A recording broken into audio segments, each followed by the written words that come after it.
En este video vamos a explorar el cómo ocurre una despersonalización en base a través, mejor dicho, a través de todos esos intentos de codependencia, entendiendo por codependencia esa forma de intentos de vinculación o de relación que no es entre dos personas que tienen una construcción de un valor personal sano, sino que hay ciertas deficiencias, entonces se crea ese vínculo codependiente, como dice, porque no hay esa capacidad de una existencia no completamente autónoma, pero una existencia sólida, una existencia donde se pueden soportar esas variaciones del valor personal. A veces valgo un poquito más, a veces valgo un poquito menos, y eso es perfectamente parte de la existencia humana, sino que hay un desequilibrio donde son extremas esas inflaciones o esas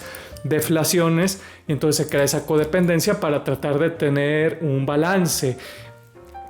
En este caso, vamos a explorar la cuestión de las emociones y de las necesidades. En los videos anteriores ya exploramos el cómo la codependencia afecta la situación del valor personal.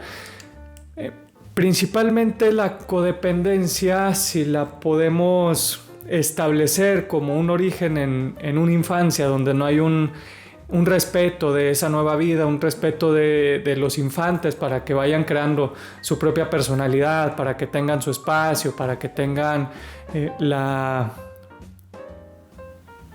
facultad de comunicar qué es lo que sienten y qué es lo que necesitan, pues entonces se crea una especie de represión, aunque sea de manera a través de exageraciones. También cuenta como una represión, porque puede que esté haciendo un berrinche muy fuerte y esté pataleando al niño y esté haciendo berreos y todo eso, para no decir que se siente triste, que se siente solo, porque eso no está permitido. El berrinche exagerado sí está permitido, se hace ahí una especie de teatro perverso donde los padres se nutren con el berrinche y donde se siente ese sentido de relevancia de que, ok, yo puedo existir en lo que estoy tratando de aplacar este berrinche exagerado y en lo que trato de amenazarte también. Un berrinche es una gran manera de, entre comillas, justificar una amenaza, o el empezar a hacer con calla, es que yo te quiero mucho, ¿por qué me haces esto? Son cuestiones,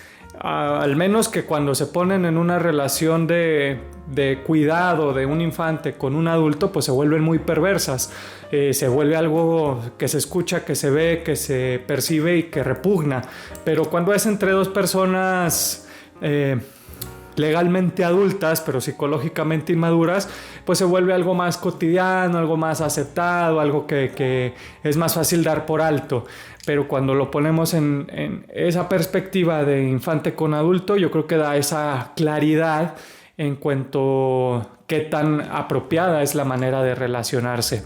Entonces se crea esta cápsula de emociones, esta cápsula de sentimientos y de necesidades donde se preservan, se ocultan, se tratan de reprimir. También hay veces donde yo no siento nada, yo no necesito nada en la manera consciente, pero también todo eso está muy establecido, que todo lo reprimido después encuentra maneras de explotar. Tal vez yo no necesito nada, pero me enojo fácilmente. ¿Por qué? Porque no estoy cumpliendo mis necesidades. Tengo una carencia tremenda que me provoca una gran sensibilidad que trato de manejar a través de emociones muy intensas. Puede ser una furia muy intensa, como puede ser una alegría muy intensa, una alegría de tirándole al éxtasis para no sentir nada más que esta sensación de intensidad.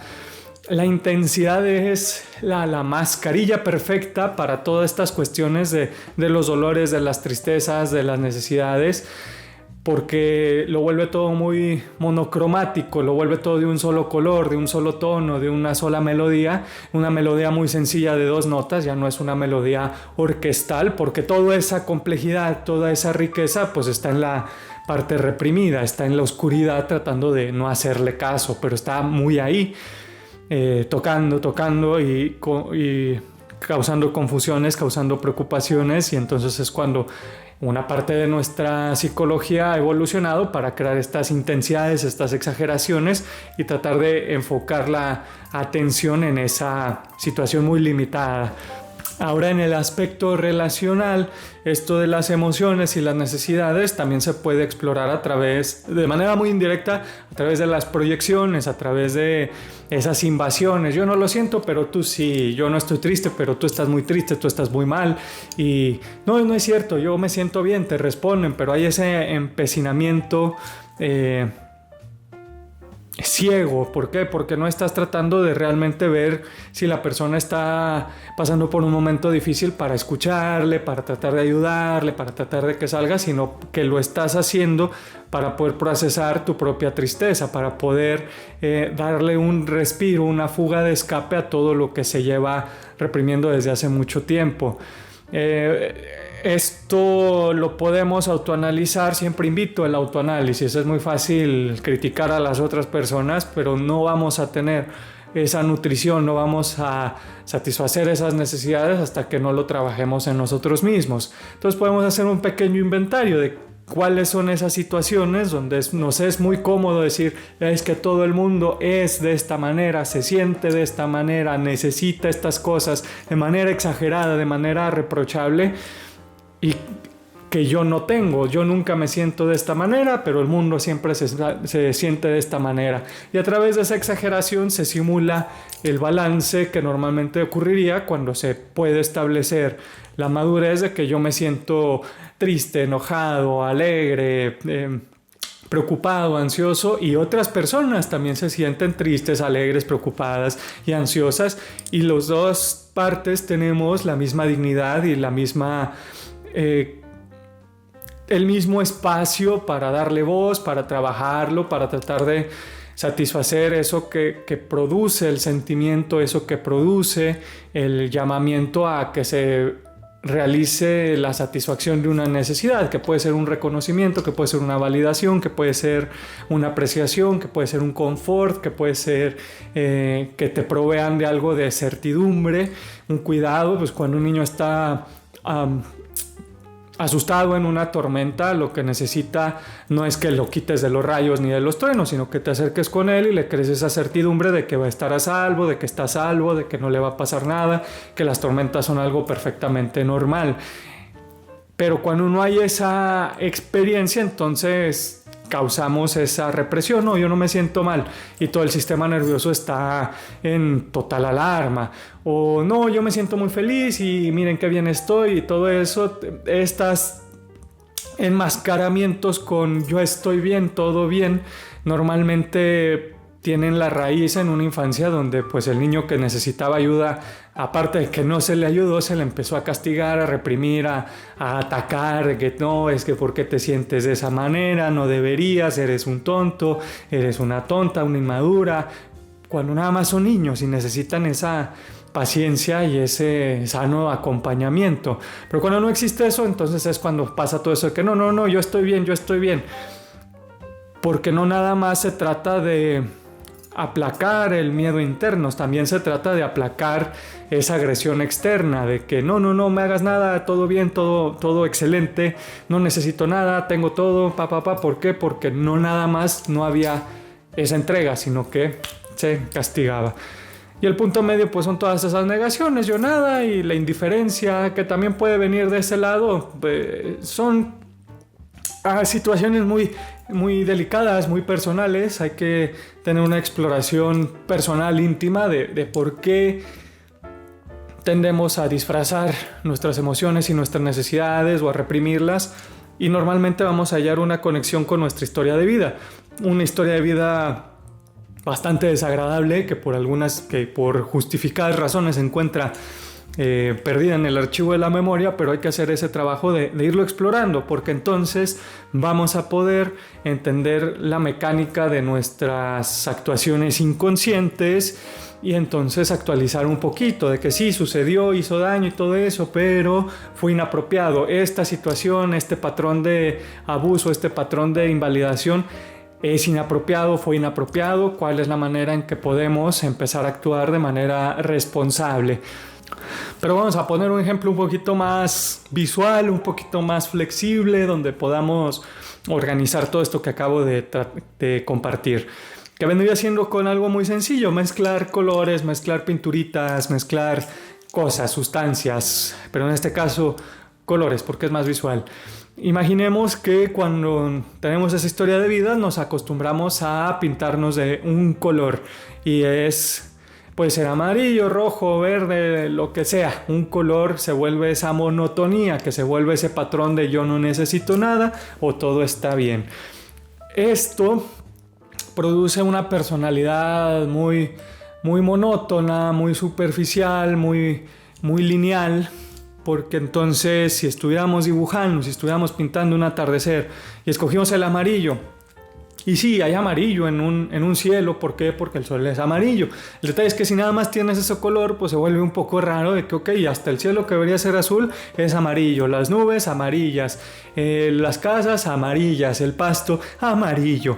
Entonces se pierde esa riqueza, se pierde ese rango de sentimiento y ese rango de personalidad porque también se vuelve una cosa preocupante. También es cierto que no se trata simplemente de que te lo castigaron, te lo ignoraron y eso provocó que se reprimiera. No, es un impulso, la represión emocional es un impulso muy válido porque la riqueza y la amplitud emocional, la intensidad emocional, pues es intimidante.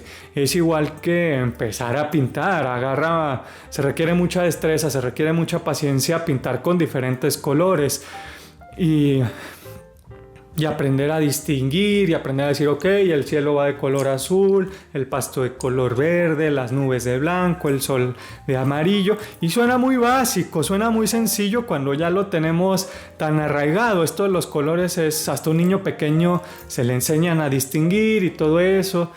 Y decirle de que pues, está bien que el cielo sea azul, no tiene que ser de otro color y todo puede estar en perfecta armonía, pero en las cuestiones emocionales pues es más complicadito, es un poquito más se ha dejado más abandonado ese tema. Entonces pues es totalmente válido aferrarte de un color que no te lo critican, que te le hacen caso, aunque no sea tuyo. Oye, es que yo me siento triste, sí, pero nada más te van a ver, nada más te van a hacer caso si te muestras feliz o enojado o cualquier situación o en berrinches y todo eso, nada más eso es lo que te van. Bueno, pues lo agarramos y empezamos a pintar y es importante, es muy válido, es algo que también tenemos que aprender a aceptar como una situación adaptativa. Tal vez claro, el paisaje se va a ver todo amarillo, pero aprendiste a hacer casas, aprendiste a hacer pasto, aprendiste a hacer nubes, aprendiste a hacer detalles, aprendiste a formar una imagen de quién eres, de qué es lo que te rodea. Claro, no es una imagen adecuada, no es funcional, pero es muy importante que se formule porque permite el seguir avanzando, el seguir sobreviviendo y el empezar a corregir y el empezar a tener esos andamios que nos permiten empezar a cuestionar, oye, pero ¿por qué todo amarillo? Y esas situaciones, o llega alguna persona que ve tu dibujito y te empieza a decir con esa gentileza que hizo falta, oye, pero pues déjate con vidrio azul y todo eso. Y aquí es donde pasamos al otro aspecto, que es la interacción con otras personas. Sería muy fácil decirte, oye, logra esa complejidad emocional para que tú puedas pintar y tener tu estuchito de todos los colores y tú solo hacer todo. No se puede, todos tenemos una tendencia a tratar de definirnos mayoritariamente con un color. Podemos tener otros, tenemos esa agilidad, pero la realidad es que tendemos a ser de una manera, tendemos a ser con un rasgo de personalidad que sobresale. Siempre sobresale, aunque todos estén muy desarrollados, siempre va a haber uno que sobresalga. Y eso es normalmente con lo que principalmente nos relacionamos. Entonces se juntan dos personas con esa acentuación y ahí es donde empieza el juego de las complementaciones. Llega alguien azul con tu paisaje verde, amarillo, y dice, ok, mira, pues ese cielo debería ser azul. Es abstracto, pero esto se logra a través de pláticas, convivencias, reacciones, de que te platican algo o tú estás platicando algo y una persona te dice, oye, pues eso es bastante triste, oye, pues eso no está muy bien. y entonces empieza a ver esa riqueza narrativa en las historias de vida, en las experiencias y de manera metafórica lo podríamos ver como esas pinceladas de un color diferente. Ahora, las maneras de relacionarse tienen que tenerse con cierta madurez, ciertas consideraciones, porque también se corre el riesgo en la codependencia de que, pues yo no tengo nada, entonces tengo que juntarme con alguien que esté triste para yo sentir mi tristeza, tengo que juntarme con alguien que tenga ataques de ansiedad constantes para poder empezar a procesar mi ansiedad. Y eso no es sano, eso ya no es la complementación, es tratar de apropiarse de otras personas, de las emociones de otras personas, de las necesidades de otras personas. Y también existe el rollo invasivo, donde hubo tanta censura que todo tiene que mantenerse en amarillo, y si llega alguien verde, entonces te fijas en esa persona no para ayudarle, no para recibir, sino para empezarle a pintar de color amarillo y mantener todo de manera, entre comillas, segura, y que no se dispare esa alerta que se disparaba en la infancia cuando tenías esa emoción, que venía acompañada de un rechazo, que venía acompañada de un regaño, que venía acompañada de una agresión o de una violencia. Entonces, pues no es tan fácil como que júntense y todo va a salir muy bonito y todo va a salir muy padre. Hay que tener esa conciencia de cómo es que nos estamos interactuando. Y una propuesta es que cada quien vive en su casita de color. Claro, tendrás flores de diferentes colores, pero la casa es amarilla, los muebles son amarillos y todo eso porque es tu preferencia o es tu distinción. Y la otra persona tiene su casa azul. Entonces se juntan, salen y esa persona te regala un cuadrito azul y tú lo llevas y lo guardas y lo pones ahí en tu mueble. Y es muy válido y es muy valioso porque eso ya te permite darle entrada a algo diferente. También es cuestión de grados. Si eso es algo que no es cotidiano en tu vida, pues excelente, aférrate por ese pequeño paso de empezar a incluir colores diferentes y tenerlos ahí muy controlados y muy delimitados en el cuadrito de tu escritorio, y ahí lo ves cuando tú quieres, pero ya está dentro, ya es diferente, ya es un avance. Y es algo que tristemente, debido a las deficiencias relacionales que tenemos en la época moderna, eso se ha conceptualizado como suficiente, como ideal, el tener en tu casa de un color, pues recuerditos de las personas que te importan. Y eso es sano, entre comillas, porque entonces tú puedes preservar tu identidad y tener tus límites y decir, no, es que esto es de esta otra persona, esta emoción es de fulanito, esta necesidad es de sutanita, y yo me mantengo íntegro y esto es mío, que hay que hacerlo, o sea, es importante tener esas distinciones. Pero cuando llegamos a la perspectiva del amor, a la perspectiva de la intimidad, a la perspectiva de un vínculo más fuerte, más complejo, más rico, yo creo que eso es inapropiado. Yo creo que lo que realmente importa es que al momento en el que se juntan el amarillo y el azul se crea un salvaje verde, algo que escapa la comprensión de ambas partes, es algo extraño para ambas partes, es un color nuevo, es algo que está surgiendo de una interacción, de una mezcla, y es muy extraño y es muy salvaje, es algo que es tan preocupante y aterrador que nada más nos atrevemos a contemplarlo cuando es con una persona que emocionalmente nos despierta ese amor, esa consideración, esa paciencia. Y entonces, más que el que te doy mi cuadrito amarillo para que tú te lo lleves, no, es de que yo sé que nos estamos encontrando en ese color extraño para ambas personas, entonces lo que voy a tratar de hacer es llevar un poco de azul, que es el color que a ti te gusta, para que cuando estemos ahí tengas algo que te conforta, tengas algo que te permite entender un poco más, y en una relación de mutualidad y de ambos teniendo respeto, la otra persona va a hacer lo mismo. Mira, yo también te traje algo amarillo y también me traje algo de mi color, pero es muy bonito cuando en esas situaciones de intimidad existe ese gran mensaje de que me acuerdo de ti, me procuro por ti, trato de cuidarte y de darte algo que te haga recordar quién eres en este proceso de tratar de formar algo nuevo. Y eso es importante porque también no tenemos la capacidad de recordarnos perfectamente, nos olvidamos, nos confundimos, nos estresamos, y esos pequeños gestos son tremendos, nos permiten mantenernos un poco más enteros en esa mezcla. Y también es importante porque si no hacemos ese extendimiento, esa capacidad de romper las barreras, de hacer flexible la figura del yo, de compartir, de recibir a un grado más profundo, pues nos quedamos en personalidades muy primarias, colores primarios, azul, rojo y amarillo, que son muy básicos, pero el naranja, el morado, el verde y todas las gradaciones, todas las variaciones salen de la mezcla de colores primarios, y ahí es donde también entendemos un desarrollo de la personalidad más complejo, y es donde en esa complejidad y en esa amplitud es que empiezan a tener espacio esas necesidades y esas emociones que por muchos años se han estado reprimiendo. ¿Por qué? Porque nuestra personalidad es básica, es primaria.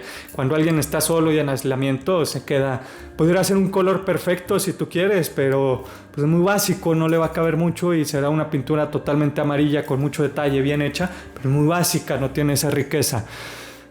Y es un proceso difícil, no hay otra manera de decirlo, pero vale totalmente la pena mantener ese respeto de te escucho, te comparto, que es así en los puros huesitos lo que sucede, pero es una riqueza, es una complejidad más importante, porque también hay que saber qué es mío, qué es tuyo, y aunque sea tuyo, y aunque sea ajeno, y aunque no lo comprenda, bueno, vamos a escucharlo y vamos a tratar de satisfacerlo mientras sea prudente, mientras entre en una característica de dignidad y de respeto, pues adelante, aunque yo no lo entienda. ¿Por qué? Porque es diferente, es otra persona, es otro color. Y claro, el verde va a ser raro, pero el azul también va a ser bastante extraño. Es todavía más el poder percibir a la persona tal como es, ya no ese medium de puntos medios del color verde que pues sí es extraño, pero al menos nos permite tener un espacio a los dos. Y tampoco es el tener el cuadrito azul chiquito que yo miro cuando yo quiera. No, es ya poder ver ese color diferente y opuesto con perfecta claridad y aceptación. Y eso también creo que nos ayuda mucho a comprendernos a nosotros mismos. Al menos hay situaciones de una infancia deficiente. Habrá personas que tuvieron una vida maravillosa y un gran apoyo y se pueden entender perfectamente. Perfecto, qué bueno. Pero la realidad es que muchas personas no tuvimos esa situación, y es importante empezar a agarrar herramientas y agarrar formas de empezar a completar el rompecabezas. La mejor manera que he podido encontrar es a través de atreverse a amar. Pues eso es todo por este video. Te invito a suscribirte al canal. Ya llegaste al final de un video de 20 y tantos minutitos tratando un tema complicado, un poco abstracto, pero ojalá te permita pensar de otra manera, hablar de otra manera, querer de otra manera.